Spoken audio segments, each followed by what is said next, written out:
Huwag nalilito na ako. Sinabi nyo, iba yung fillers, iba yung biostimulator, iba din yung skin booster.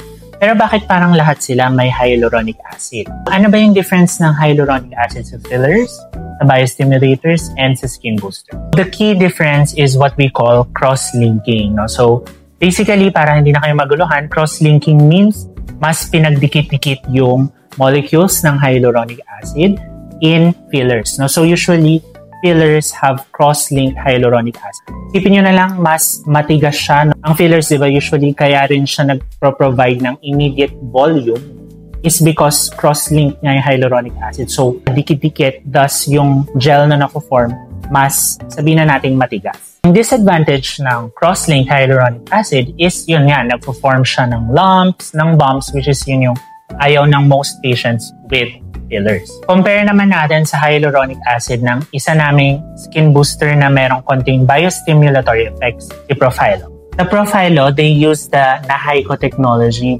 which produces hybrid cooperative complex of hyaluronic acid. So basically, ibig sabihin, hindi kino-cross-link yung hyaluronic acid, nagpo-produce lang ng low molecular weight and high molecular weight. Basically, yung Profhilo, when we inject it sa skin, no, kumakalat lang siya, nagsispread lang siya under the skin.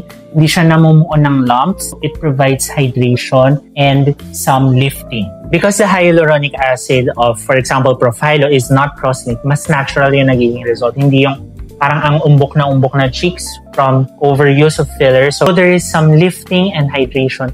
Hindi siya in your face na may pinagawa. We also have a biostimulator na ABK Juveloc, which we offer sa clinic. It's more of a biostimulator because it has poly-D-L lactic acid, but it also has HA na non-cross-linked din. So it will not create such an obvious volumization of the face. Kung gusto niyo mas natural, go for the biostimulators or the skin booster.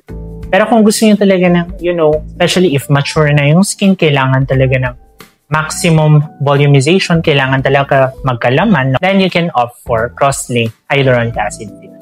In conclusion, so may pros and cons ang traditional hyaluronic acid fillers with the newer one. If you're not sure kung ano ba nababagay sa'yo, then come visit us sa clinic.